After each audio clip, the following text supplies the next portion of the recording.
सभी स्टूडेंट्स को good morning. सबसे पहले तो सभी लगभग आ चुके हैं और आज की क्लास में स्टार्ट करेंगे।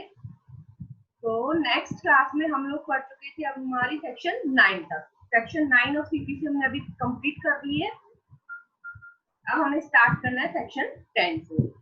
सेक्शन 10 बात करती है इस चीज की, स्टे ऑफ सूट की। सेक्शन 10 में जो हेडिंग दी गई है वो कहा गया है स्टे ऑफ सूट, वाद का रोक दिया जाना। जैसा कि नॉर्मल स्टे शब्द सबको पता है कि कोर्ट से स्टे ऑर्डर जो है मिलते हैं। स्टे का मतलब होता है अपने आप में रोक देना।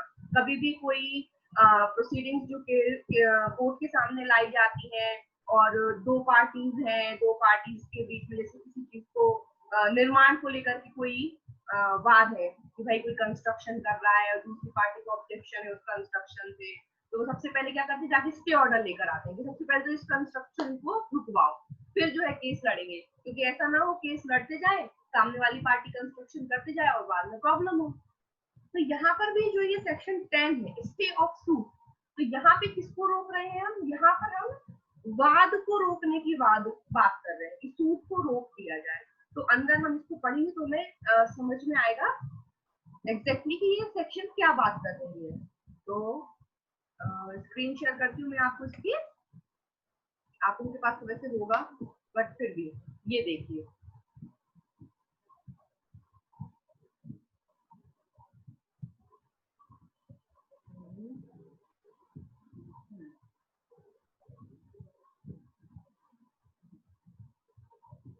स्क्रीन शेयर होने लगी है सभी को। राकेश सिर हिला दो अगर स्क्रीन दिख रही हो तो। ठीक, चलिए ये देखिए सेक्शन 10 स्टे ऑफ सूट क्या बात कर रही है। सेक्शन 10 इसमें देखिए, इसमें लिखा है कि no court shall proceed with the trial of any suit in which the matter in issue is also directly and substantially in issue in a previously instituted suit between the same parties or between parties under whom they or any of them claim litigating under the same title where such suit is pending in the same or any other court in India having jurisdiction to grant the relief or in any court beyond the limits of India established or continued by the central government and having like jurisdiction or before the Supreme Court। एक बार हिंदी में भी देखेंगे हम क्या लिखा हुआ है। हिंदी में लिखा हुआ है कि कोई न्यायालय ऐसे किसी भी वाद के विचारण में जिसमें विवाद विषय उसी के अधीन मुकदमा करने वाले इन्हीं पक्षकारों के बीच की या ऐसे पक्षकारों के बीच के जिनसे विपुल अधिकार के अधीन वे या उनमें से कोई दावा करते हैं, किसी प्रबल पूर्वतन संस्कृतवाद में भी प्रत्यक्षतः और सारतः विवाद है, आगे कार्यवाही नहीं करेगा। जहां ऐसा वाद उसी न्यायालय में या भारत में कि किसी अन्य ऐसे न्यायालय में जो दावा किया गया अनुतोष देने की अधिकारिता रखता है या भारत की सीमाओं के परे वाले किसी ऐसे न्यायालय में जो केंद्रीय सरकार द्वारा स्थापित किया गया है या चालू रखा गया है और वैसी ही अधिकारिता रखता है या उच्चतम न्यायालय के समक्ष लंबित है। ठीक है, तो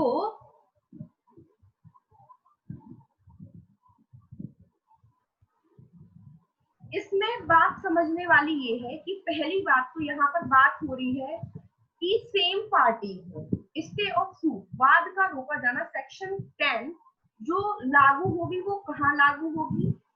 वो ऐसी कंडीशन में लागू होगी जहां पर दो सूट्स की बात हो रही है, दो वादों की बात हो रही है। पार्टी एक ही पार्टी है, एक पार्टी ने एक सूट एक कोर्ट में फाइल कर दिया, वो सूट उनका भी पेंडिंग चल रहा है, उसमें कार्रवाइयां चल रही हैं और उसी बीच में उन्हीं पार्टीज ने उसी इशू को लेकर के एक और दूसरा सूट किसी दूसरे कोर्ट में फाइल कर दिया या जिस कोर्ट में ऑलरेडी पेंडिंग है उसी कोर्ट में फाइल कर दिया। तो कहा कहा गया है कि यदि आपका एक सूट पेंडिंग है और आपने उसी सेम कॉज ऑफ एक्शन पे, सेम विवाद विषय पर दूसरा सूट फाइल कर दिया है, तो सेक्शन 10 आपको उस दूसरे वाले सूट की में कार्यवाही को आगे नहीं बढ़ने देगी। सेक्शन 10 कह रही है कि हम कार्यवाही को रोक देंगे, आगे कार्यवाही नहीं करेगा। ये देखिए वर्ड लिखे हुए कि आगे कार्यवाही नहीं करेंगे। क्या बोला गया है? No court shall proceed with trial. ध्यान रखना है कि सेक्शन 10 में बात की गई है किस चीज की? ट्रायल को आगे नहीं बढ़ाया जाएगा, कार्यवाही को। यहाँ पर किस पर रोक लगाई गई है? कार्यवाही पर। तो वर्ड याद रखना है, क्योंकि सेक्शन 10 और 11 में जो डिफरेंस है वो यहीं से समझ में आएंगे। तो सेक्शन 10 के अंतर्गत रोकी गई है कार्यवाही को, ट्रायल को। ट्रायल आगे नहीं बढ़ने दिया जाएगा। कहाँ आगे नहीं बढ़ने दिया जाएगा? Of any suit in which the matter in issue is also directly and substantially in issue in the previously instituted suit। ऐसे सूट की कार्यवाही को, ऐसे वाद की कार्यवाही को आगे नहीं बढ़ाया जाएगा जिसमें जो इशू का मैटर है, जो विवाद विषय है, वो या तो डायरेक्टली या सब्सटेंशियली इसी पहले सूट में ऑलरेडी विवाद में है। Issue in a previously instituted suit अब between the same parties or between parties under whom they or any of them claim litigating। तो पार्टीज भी सेम है। इस वाली लाइन का तो मतलब समझ आ रहा है? सेम पार्टीज के बीच में पहले से ही कोई सूट है और उसी मैटर को, सेम मैटर को लेकर के कोई दूसरा सूट लाया गया, तो उस सूट में आगे प्रोसीडिंग्स नहीं होंगी। इस सूट में आगे प्रोसीडिंग नहीं होंगी, बाद वाले जो सब्सिक्वेंट सूट है उसमें प्रोसीडिंग नहीं होंगी। अब पार्टी सेम हो सकती है या फिर कौन सी पार्टीज हो सकती है? अंडर होम दे और एनी ऑफ देम लिटिगेटिंग का मतलब है कि पार्टीज जो मेन पार्टीज है उनके बिहाफ में कोई और पर्सन जो इंटरेस्टेड है, मतलब उनके लीगल रिप्रेजेंटेटिव। तो ये वाली लाइन यहाँ पे दी गई है, इसका मतलब है उनके लीगल रिप्रेजेंटेटिव। अंडर होम दे और any of them claim litigating, मतलब उनके लीगल रिप्रेजेंटेटिव भी हो सकते हैं। तो अगर लीगल रिप्रेजेंटेटिव भी ला रहे हैं पार्टीज के बिहाफ में, तो उन पे भी कार्यवाही आगे नहीं होगी। Under the same title, title जो सूट का है वो सेम है।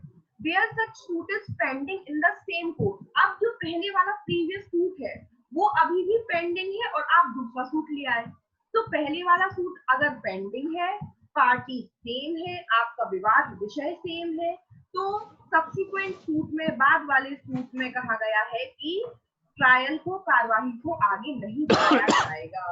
अब कोर्ट कौन सी कोर्ट की बात हो रही है कि कोर्ट कैसा होगा? कॉम्पिटेंट कोर्ट होना चाहिए। यहाँ पर देखिए वर्ड यूज किए गए हैं, इन द सेम कोर्ट और any other court in India having jurisdiction to grant the relief. मतलब जो आपका पेंडिंग वाला सूट है वो पेंडिंग सूट कैसे कोर्ट में होगा? कॉम्पिटेंट कोर्ट में होना चाहिए। तो ऐसा नहीं है कि हो सकता है आपका जो सूट पेंडिंग है, जिसमें पहले वाला सूट, हो सकता है वो न्यायालय उस सूट को ट्राई करने के लिए कॉम्पिटेंट नहीं है। अगर कॉम्पिटेंट नहीं है तो फिर सेक्शन 10 अप्लाई नहीं करेगी। तो जो पेंडिंग सूट है, पहले वाला सूट है, वो कैसे कोर्ट में होना चाहिए? कॉम्पिटेंट कोर्ट में होना चाहिए। दूसरी बात का क्या कहा गया है? तो पहले तो इन्होंने कहा है कि कॉम्पिटेंट कोर्ट होगा और in any court beyond the limits of India. अब भारत के बाहर का भी कोई कोर्ट हो सकता है। यहाँ पे ऑप्शन आपका ओटी बनता है, ऑब्जेक्टिव भी बनता है, इसलिए ध्यान से समझना है इस बात को कि in any court beyond the limits of India.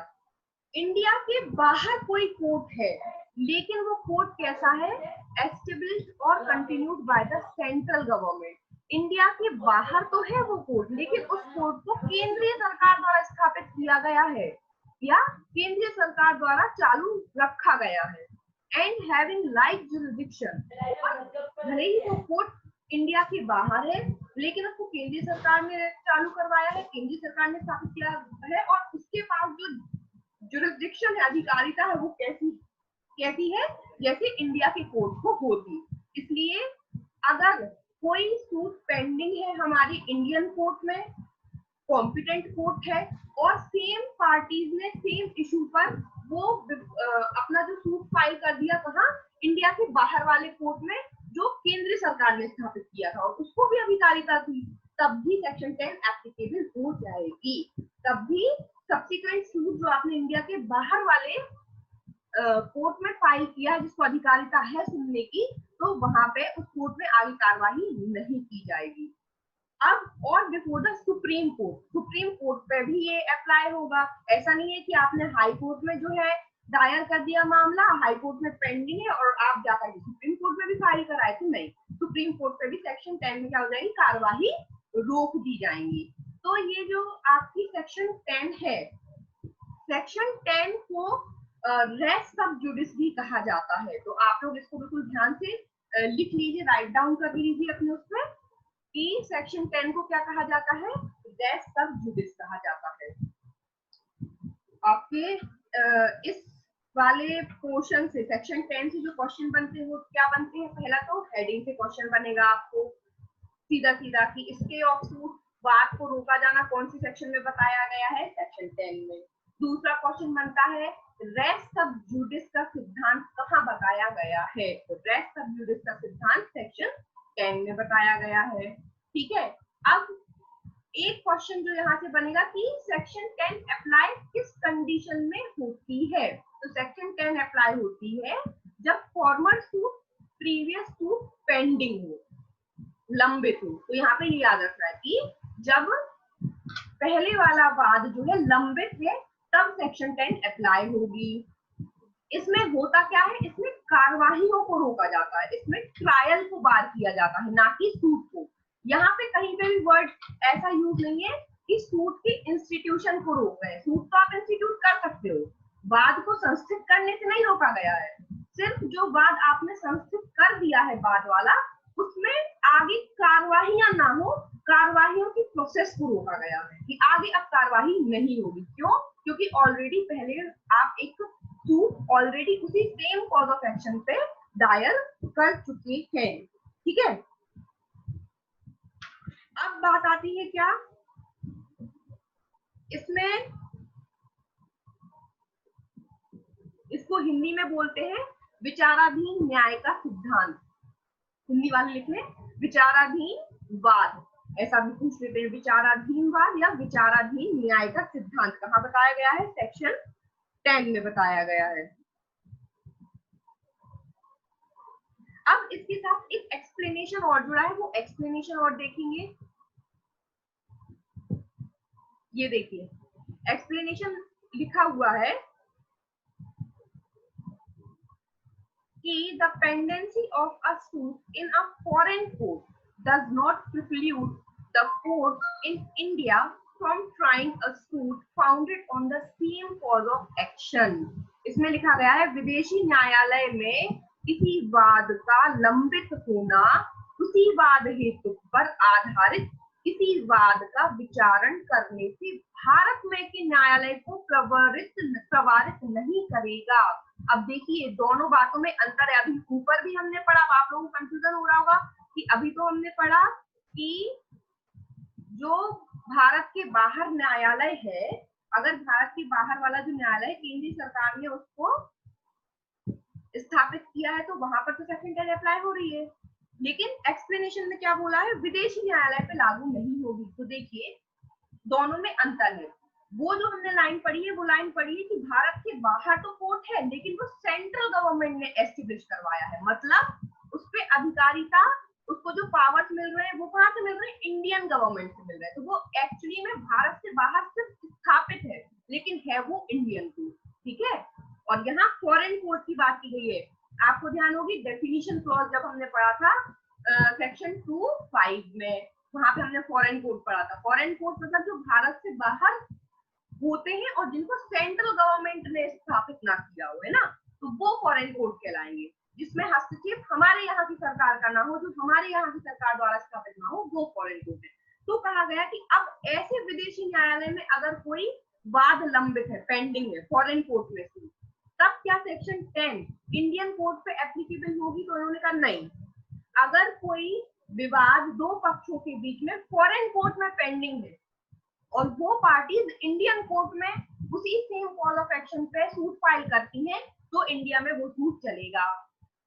Section 10 international level पे वर्क नहीं करेगी। बात समझ में आ गई ना, फॉरेन कोर्ट में अगर पेंडिंग है तो रहा है, कोई मतलब नहीं, इंडियन कोर्ट में चल सकता है। एक्सप्लेनेशन ये करती है।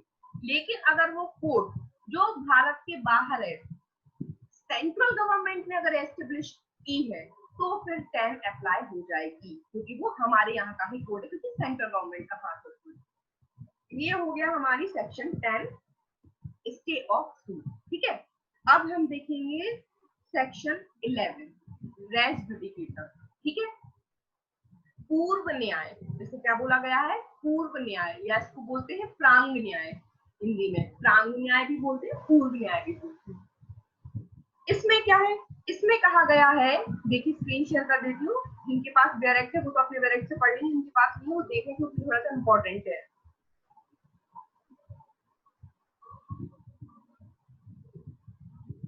ये देखिए res judicata, no court shall try any suit और issue in which the matter directly and substantially in issue has been directly and substantially in issue in a former suit between the same parties or between parties under whom they or any of them claim litigating under the same title in a court competent to try such subsequent suit or the suit in which such issue has been subsequently raised and has been heard and finally decided by such court। ये line important है।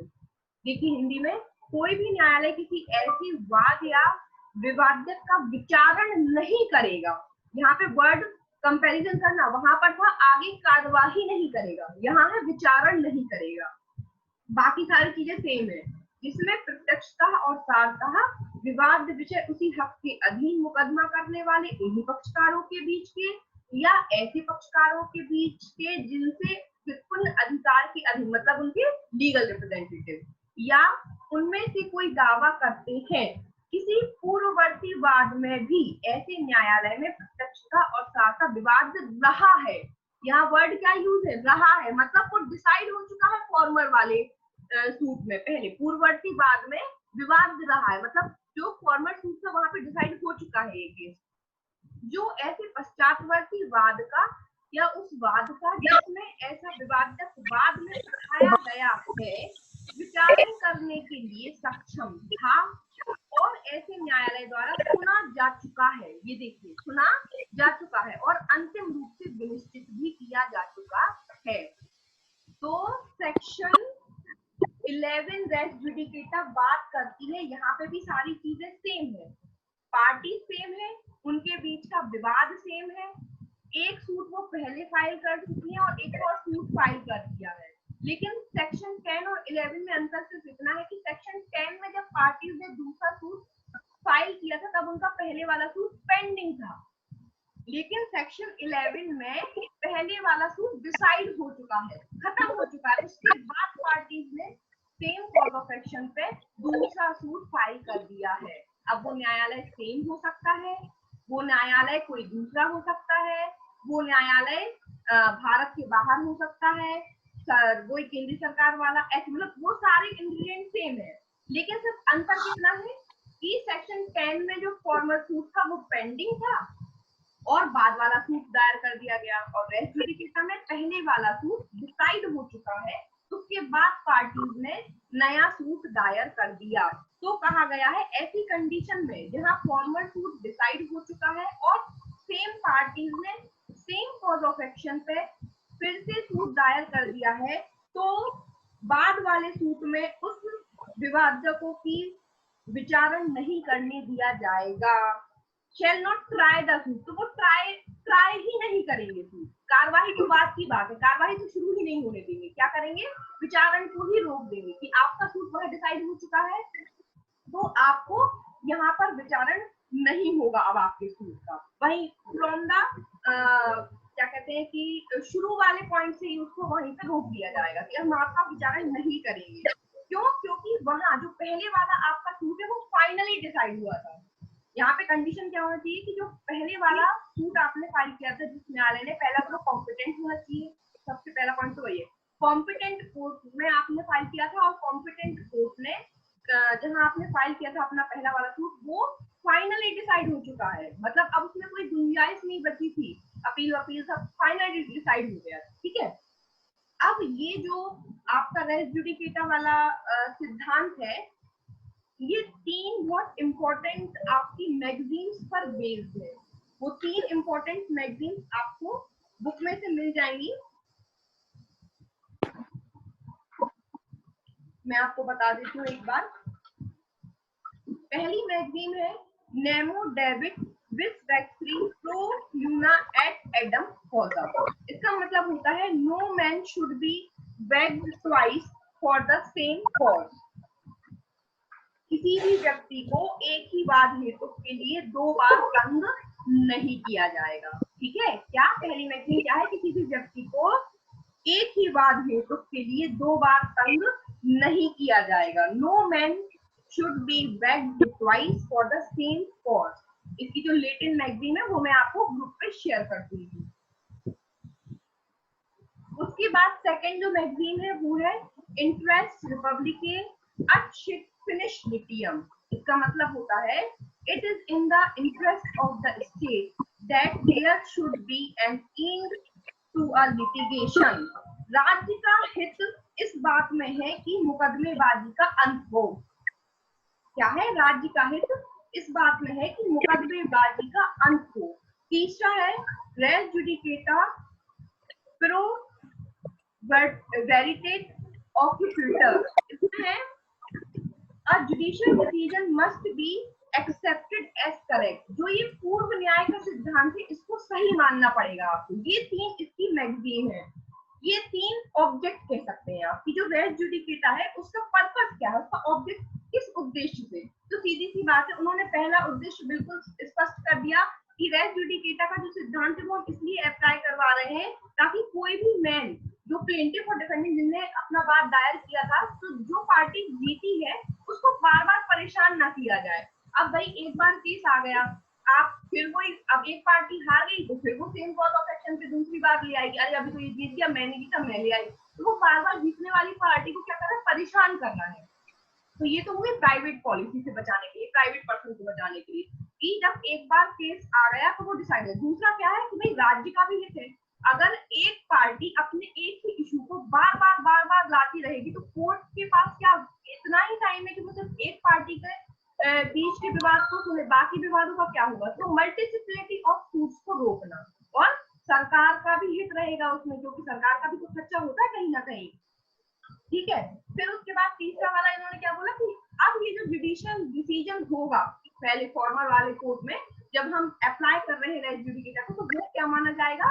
Correct माना जाएगा कि भाई जो पहला decision हुआ है वो सही हुआ है। प्रिजम्पशंस यही लेकर की जाएगी। अब अगर कहीं पर ऐसा लगता है कि नहीं करेक्ट नहीं था, कोर्ट ने जो है अच्छे से नहीं सुना है, ऐसा लगता है पार्टी को, फिर उसके लिए प्रोविजन क्या कि आप अपील करो। ये नहीं कि आप दूसरा सूट फिर से ले आओ, आप अपील करो, उसकी रिवीजन करवाओ, रिव्यू करवाओ, इतने सारे ऑप्शन है आपके पास। ये नहीं कि आप बार बार सूट अलग अलग केस में या अलग अलग कोर्ट में या उसी कोर्ट में फाइल करते फिर रहे। अब इसके साथ जुड़े हुए हैं कुछ बहुत इंपॉर्टेंट इलस्ट्रेशंस।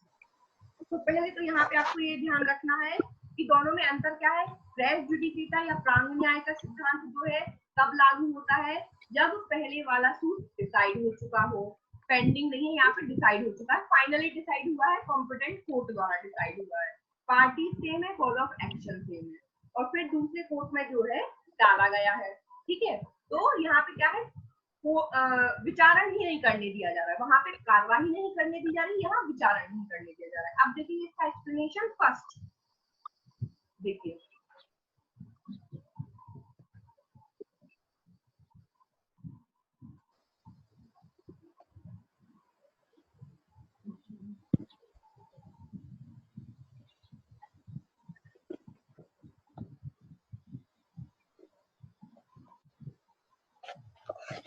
देखिए इसका एक्सप्लेनेशन फर्स्ट है, the expression formal suit shall denote a suit which has been decided prior to the suit in question whether or not it was instituted prior thereto। पूर्ववर्ती बात बताया है, अभी हमने ये पढ़ा ना रेस जुडिकेटा में कि पहले जो डिसाइड हो गया है, तब फिर वो तो ये बताया कि पहले वाला वाद फर्स्ट सूट फॉर्मल सूट कौन सा माना जाएगा। तो इसमें बिल्कुल इन्होंने स्पष्ट कर दिया है कि पूर्ववर्ती वाद पद ऐसे वाद का द्योतक है जो प्रश्नगत वाद के पूर्व ही विनिश्चित किया जा चुका है, चाहे वह उससे पूर्व संचित किया गया हो या नहीं। यहाँ पर समझने वाली बात है, बिल्कुल क्लियर है, ध्यान से सुनिएगा। फॉर्मल सूट का मतलब होता है कि जिसका डिसीजन पहले हो गया है, ना कि जो पहले इंस्टीट्यूट किया गया है। अगर आपने एक सूट फाइल किया 1 जनवरी 2012 को और वो सूट अभी पेंडिंग है, चल रहा है, और वही फिर सेम पार्टीज ने सेम कॉज ऑफ एक्शन पे दूसरा सूट फाइल कर दिया 1 जनवरी 2013 में, ठीक है ना। तो पहले वाला सूट 12 में फाइल किया, बाद में 13 में फाइल किया, तो फॉर्मल सूट आप क्या कहेंगे कि फॉर्मल सूट कौन सा है? 2012 वाला, क्योंकि पहले 2012 वाला हुआ, फिर 2013 वाला हुआ। लेकिन नहीं, यहाँ पे इसका डिसीजन ऐसे नहीं होता है। भले ही एक सूट 2012 में किया, दूसरा 2013 में किया, तो किसका डिसीजन पहले हुआ? 2012 में जो सूट फाइल किया था वो अभी भी पेंडिंग है, और जो 2013 वाला था वो 2016 में डिसाइड कर दिया कोर्ट ने, और पहले जो था वो किसी कारण बस कुछ भी उसमें हो रहा हो, प्रोसीडिंग्स नहीं हो पा रही हो, गवाही नहीं आ पा रही, वो पेंडिंग कंडीशन में चल रहा है। तो फॉर्मल सूट कौन सा माना जाएगा? बाद वाला, क्योंकि डिसाइड कौन सा हुआ है पहले? 2013 वाला। तो इससे फर्क नहीं पड़ता है कि डेट ऑफ इंस्टीट्यूशन क्या है, डेट ऑफ डिसीजन क्या है। जो पहले डिसाइड हो गया वो फॉर्मल सूट, और जो पेंडिंग है वो फर्दर सूट, ठीक है। तो यहाँ पर इतनी सी बात बताई गई है। अब इसका एक्सप्लेनेशन इंपॉर्टेंट नहीं है, फिर भी एक बार पढ़ लेते हैं। इस धारा के प्रयोजनों के लिए न्यायालय की तत्क्षमता का धारा ऐसे न्यायालय के विनिश्चय से अपील करने के अधिकार विषय किन्हीं उपबंधों का विचारण किए बिना किया जाएगा। For the purpose of this section the competence of a court shall be determined irrespective of any provision as to a right of appeal from the decision of such court। मतलब अगर किसी कोर्ट की competency आपको determine करने की क्या competent court था या नहीं था, तो आप उसमें ये नहीं देखेंगे कि क्या कोर्ट से अपील करने का अधिकार है या नहीं है, वहां से अपील हो सकती थी या नहीं हो सकती थी, ये इन सब बातों से कोई फर्क नहीं पड़ता है ना, डिटर्मिनेशन की वो कॉम्पिटेंस था या नहीं। ये वाला एक्सप्लेनेशन इंपॉर्टेंट है, आप छोड़ दें इसको, आगे आए। Explanation 3, the matter above referred to must in the former suit have been alleged by one party and either denied or admitted expressly or impliedly by the other party। ऊपर निर्देशित विषय का पूर्ववर्ती वाद में एक पक्षकार द्वारा अभिकथन और दूसरे अभिव्यक्त या विवक्षित रूप से प्रत्याख्यान या स्वीकृति आवश्यक है। मतलब इन्होंने कहा है कि जो भी फॉर्मल सूट था वो तो ऑब्वियस सी बात है, कोई एक सूट लेता है, एक पार्टी फैक्ट्स को एडमिट करती है, मना करती है, वो कहते हैं कि सर एलिगेशंस लगाएंगे, सर इनने हमारी प्रॉपर्टी पे पोजीशन किया, पार्टी कहती है नहीं नहीं हमने नहीं किया। तो वही वाली बात बोली कि एक पार्टी जो है वो क्या करेगी, डिनाई करेगी, और दूसरी पार्टी एडमिट करेगी। ये भी इम्पोर्टेंट नहीं है। एक्सप्लेनेशन 4, ये मोस्ट इम्पोर्टेंट है, कई बार एग्जाम्स में पूछा जा चुका है। तो सबसे पहले तो आपको याद रखना है explanation 4 of section 11 is known as constructive res judicata। लिख लीजिए अपने अपने बैरेक्ट पे, constructive res judicata। आप लोगों ने अपने अपने वीडियो बंद कर लिए यार। कंस्ट्रक्टिव रेस जुडिकेटा, ठीक है। तो कंस्ट्रक्टिव रेस जुडिकेटा कहाँ बताया गया है? एक्सप्लेनेशन 4 में बताया गया है। तो यहाँ के क्वेश्चन कईयों बार पूछा जा चुका है, प्री का क्वेश्चन तो यही बना कि कंस्ट्रक्टिव रेस जुडिकेटा को कहाँ डिफाइन किया गया है? सेक्शन 11 एक्सप्लेनेशन 4 में। अब क्या होता है कंस्ट्रक्टिव रेस जुडिकेटा?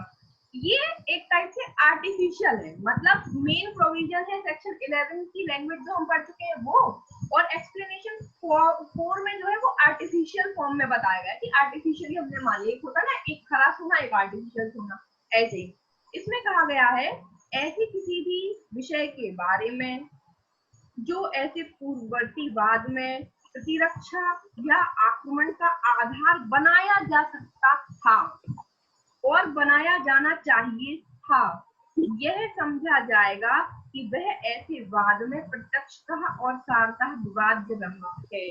इसमें कहा गया है any matter which might or ought to have been made ground of defense or attack in such formal suit shall be deemed to have been a matter directly and substantially at issue in such suit। ये कह रहे हैं, ये explanation 4 बता रहा है कि जो सूट फाइल किया था पार्टीज ने फॉर्मल, जो डिसाइड हो चुका है फॉर्मल सूट, तो अभी ऐसे बहुत सारे ग्राउंड्स थे पार्टीज के बीच में जिनको वो अपना डिफेंस का आधार बना सकते थे, अपनी प्लीडिंग में शामिल कर सकते थे, लेकिन उन्होंने किए नहीं। तो कहा गया है कि भले ही आपने अपने आधारों को एडमिट जो आप कर सकते थे, डिनाइड की जो आधार बना सकते थे, आपने पहले वाले सूट में नहीं बनाए, तो अब आपको उसके लिए एक अलग से सूट दायर नहीं करने दिया जाएगा। आप कहें कि जो हमने सूट फाइल किया था, जो कोर्ट ने डिसाइड कर दिया, तो उसमें बहुत सारे पॉइंट्स तो रह गए थे, उन पॉइंट्स को भी हम अपना ग्राउंड बना सकते थे। तो कोर्ट ने कहा कि नहीं, ये मान लिया जाएगा, डीम्ड वर्ड यूज है इसमें, it shall be deemed to have been a matter directly, तो मान लिया जाएगा भले ही आपने उनको आधार नहीं बनाया, लेकिन वो डिसाइड हो चुके हैं। क्योंकि ये प्रिजम्पशन चलती है कि जब भी आप कोई कोर्ट में केस फाइल करते हैं तो जितने आधार हो सकते थे आप वो सब लेकर के चलते। अगर आपने नहीं ली तो वो आपकी गलती। अब कोर्ट आपके एक एक आधार के लिए बार बार केस फाइल करने की आपको अलाउड नहीं करेगी, सूट फाइल करने के लिए आपको अलाउड नहीं करेगी। ठीक है, तो डीम्ड है, ये मान लिया जाएगा कि सारे जो मैटर्स हैं उस सूट में फिनिश हो चुके हैं। तो ये होता है कंस्ट्रक्टिव रेस्ट्रिक्शन। डीम्ड मान लिया कि जो ग्राउंड हो सकते थे, रह गए हैं, वो फिनिश हो चुके हैं, वो कोर्ट ने डिसाइड कर दिए हैं, उसके लिए आपको फिर से नहीं लाने देगा। अब है इसका इम्पोर्टेंट एक्सप्लेनेशन 6 देखिए। मैम एक डाउट था इसमें एक्सप्लेनेशन 6 में कहा गया है कि where persons litigating bona fide in आप ऐसा याद रख लीजिए कि रिप्रेजेंटेटिव सूट की बात हो रही है कि जो रिप्रेजेंटेटिव सूट होते हैं क्या उस पर रेस जुडिकेटा अप्लाई होगा, तो हाँ होगा। यहाँ पर आप इतना लिख लीजिए कि रिप्रेजेंटेटिव सूट जो होते हैं, जो रिप्रेजेंटेटिव कैरेक्टर में प्रतिनिधि रूप में बात लाए जाते हैं, उन पर भी ये एप्लीकेबल होगा। क्योंकि प्रतिनिधिवाद में क्या होता है, एक व्यक्ति बहुत सारे लोगों को रिप्रेजेंट कर रहा होता है, एक व्यक्ति बहुत सारे लोगों का जो इंटरेस्ट का मैटर होता है उनके बिहाफ पे एक व्यक्ति सूट फाइल करता है। तो भाई ये कहे कि यार यहाँ तो पार्टी सेम ही नहीं है, ऐसे ही होगा ना, रिप्रेजेंटेटिव सूट में 50 लोगों को एक पर्सन रिप्रेजेंट कर रहा है। तो अब वो कहे कि बाद में उन 50 लोगों में से कोई 2 पार्टी इस साइड की और कोई 2 पार्टी उस साइड की फिर से वो उसी सेम कॉज ऑफ एक्शन पे बाद ले आए, तो भाई ऐसे तो फिर कोर्ट का फिर वही हुआ ना, मल्टीसिपलिटी सूट एक कॉज ऑफ एक्शन पे। तो रिप्रेजेंटेटिव कैरेक्टर के जितने भी सूट होते हैं वो माना जाता है कि सेम पार्टी से, भले उसमें 50 हो, 100 लोग जुड़े हो, 150 जुड़े हो, 1000 जुड़े हो, कितने भी जुड़े हो, रिप्रेजेंटेटिव कैरेक्टर के सूट पे भी रेस जुडिकेटा अप्लाई होगा। ठीक है, अब है उसके बाद अब है नेक्स्ट इसका एक्सप्लेनेशन 8। एक्सप्लेनेशन 8 में क्या कहा गया है हम देखते हैं। एक्सप्लेनेशन 8 में कहा गया है कि an issue heard and finally decided by a court of limited jurisdiction competent to decide such issue shall operate as res judicata in a subsequent suit, notwithstanding that such court of limited jurisdiction was not competent to try such subsequent suit or the issue in which such issue has been subsequently raised। तो अब इसमें ये कहा गया है कि जो court race judicata जो है, जो कोर्ट से फॉर्मर कोर्ट से जो डिसीजन आया है, तो फॉर्मर कोर्ट जो है वो कैसा कोर्ट है, लिमिटेड जुरिस्डिक्शन वाला कोर्ट है। अभी कॉम्पिटेंसी की बात की गई थी जब हमने लैंग्वेज पढ़ी सेक्शन 11 की, तो क्या कहा गया है कि जो फॉर्मर सूट डिसाइड हो रहा है वो कैसे कोर्ट से होना चाहिए, कॉम्पिटेंट कोर्ट द्वारा डिसाइड हो जाना चाहिए। तो यहाँ पे कहा गया कि जो सूट डिसाइड किया गया है, तो जो फॉर्मर कोर्ट जिसने सूट डिसाइड किया है वो कॉम्पिटेंट तो है, लेकिन उसके पास लिमिटेड जुरिस्डिक्शन था, उस कोर्ट को उस केस को सुनने का लिमिटेड जुरिस्डिक्शन था। मतलब कि कोर्ट के जुरिस्डिक्शन होते हैं अलग अलग, जैसे हमने प्रीवियस अपने क्लासेस में भी देखा है कि पिक्यूनरी टेरिटोरियल जुरिस्डिक्शन होता है। तो जो मामला कोर्ट के पास आया, हो सकता था कि उसके पास जुरिस्डिक्शन तो था लेकिन लिमिटेड जुरिस्डिक्शन था। तो सिर्फ इस आधार पे कि जो कोर्ट ने केस डिसाइड किया है फॉर्मर कोर्ट ने, उसके पास तो लिमिटेड जुरिस्डिक्शन था, कंप्लीट नहीं था, तो हम कॉम्पिटेंसी को ऑब्जेक्ट नहीं कर सकते कि पार्टी कहने लगे कि सर जो हमने सब्सिक्वेंट सूट फाइल किया है वो हम इसलिए फाइल कर रहे हैं, इस पे तो रेस जुडिकेटा एप्लीकेबल नहीं होगा, क्योंकि जो फॉर्मर सूट है वो डिसाइड किया गया है ऐसे कोर्ट द्वारा जिसके पास जुरिस्डिक्शन तो था लेकिन लिमिटेड जुरिस्डिक्शन था। तो इस एक्सप्लेनेशन 8 में कहा गया है कि नहीं, इस बात से कोई फ़र्क नहीं पड़ता, रेस जुडिकेटा का प्रिंसिपल तब भी एप्लीकेबल होगा यदि जो सूट जो फॉर्मर कोर्ट द्वारा डिसाइड किया गया है उस फॉर्मर कोर्ट के पास लिमिटेड जुरिस्डिक्शन था, तब भी रेस जुडिकेटा एप्लीकेबल होगा। इस चीज़ से कोई फ़र्क नहीं पड़ता कि जो फॉर्मर सूट जिस कोर्ट द्वारा डिसाइड किया गया है उसके पास लिमिटेड जुरिस्डिक्शन था। तो कहीं ना कहीं ये जो एक्सप्लेनेशन 8 जो है वो सेक्शन 11 की जो हमने लैंग्वेज पढ़ी है फर्स्ट पैराग्राफ में उसका एक्सेप्शन हम कह सकते हैं, क्योंकि सेक्शन 11 की लैंग्वेज क्या कहती है कि जो फॉर्मर सूट आपका डिसाइड हो चुका है वो कॉम्पिटेंट कोर्ट द्वारा ही डिसाइड होना चाहिए, और एक्सप्लेनेशन 8 क्या कर रहा है, इस बात का खंडन कर रहा है। इसलिए explanation 8 work as exception to the language of section 11। तो एक्सप्लेनेशन जो 8 है वो जो मेन भाषा है धारा 11 की उसका अपवाद के तौर पे वर्क करती है, क्योंकि यहाँ पे कहा गया है कि अगर लिमिटेड जुरिस्डिक्शन भी है और लिमिटेड जुरिस्डिक्शन वाले कोर्ट ने अगर केस डिसाइड कर दिया है तब भी उसका केस माना जाएगा कि वो कॉम्पिटेंट कोर्ट ने किया है और इस पर रेस जुडिकेटा एप्लीकेबल होगी। तो ये आपका सेक्शन 11 कंप्लीट होता है एंड आई थिंक कि आपको अच्छे से समझ में आ गया होगा, दोनों सेक्शंस में अंतर समझ में आ गया होगा कि सेक्शन 10 में प्रोसीडिंग को रोका जाता है, ट्रायल रोकी जाती है, वहाँ पे ट्रायल रोका जाता है, यहाँ पे विचारण रोका जाता है, वहाँ पर ट्रायल की प्रोसीडिंग रोकी जाती है, कार्रवाइयों को रोका जाता है सेक्शन 10 के अंदर, आगे कार्रवाई नहीं होने दी जाएगी। और 11 में क्या कहा जाता है कि विचारण ही नहीं होने दिया जाएगा, यहाँ विचारण को ही रोक दिया जाता है। वहाँ पर पेंडिंग होता है, सेक्शन 10 के अंतर्गत फॉर्मर सूट पेंडिंग होना चाहिए, यहाँ फॉर्मर सूट डिसाइड हो चुका होता है। अब मेरे एक स्टूडेंट हैं जो बीच में कुछ डाउट पूछ रहे थे, तो प्लीज़ अब आप लोग अपना जो है माइक अनम्यूट कर सकते हैं और अब आप मुझसे पूछ सकते हैं। एक्चुअली मैं टाइम क्लास का कम बचा हुआ था इसलिए मैंने उस टाइम पे आपको बोला नहीं, तो टाइम बहुत कम होता है, तो जो भी डाउट्स आपके होते हैं अगर टाइम ख़त्म हो जाता है तो आप मुझसे ग्रुप पे भी पर्सनली पूछ सकते हैं, मैं आपको वहाँ क्लियर कर दूँगी। तो टाइम तो क्लास का खैर हो चुका है, तो सर आप जो भी डाउट पूछ रहे थे वो आप मुझसे पर्सनली ग्रुप में पूछ लीजिए, मैं आपको वहाँ क्लियर कर दूँगी, या आप कॉल भी कर सकते हैं, मैं क्लियर कर दूँगी। तो आई थिंक ये आपको समझ में आ गया होगा। और अब नेक्स्ट जो हमारी क्लास रहेगी वो रहेगी हमारी सेक्शन 12 से लेकर के 14 तक, क्योंकि 15 से एक नया टाइप का वाद शुरू होते हैं, उसकी प्रोसीडिंग्स बताई गई हैं। 15 से कैसे कहाँ दायर किया जाएगा, कैसे प्रोसीडिंग्स चलेंगी, फॉरेन जजमेंट क्या होते हैं, कब कंक्लूसिव होते हैं, तो वो एक अलग पार्ट चलेगा। तो ये हमारा 12 तक का कंप्लीट हो गया है। सेक्शन 9, 10, 11 जो है बहुत इम्पॉर्टेंट है, 12 से हम फर्दर कंटिन्यू करेंगे। तो अभी का तो टाइम ओवर हो रहा है क्लास का, तो जो भी डाउट्स हैं आप प्लीज़ मुझसे पूछ लीजिए, मैं आपको क्लियर कर दूंगी ग्रुप पर। तो मिलते हैं नेक्स्ट क्लास में हम, तब तक के लिए tata bye bye, stay safe, stay home. अभी भी कोरोना का खतरा टला नहीं है। Bye bye.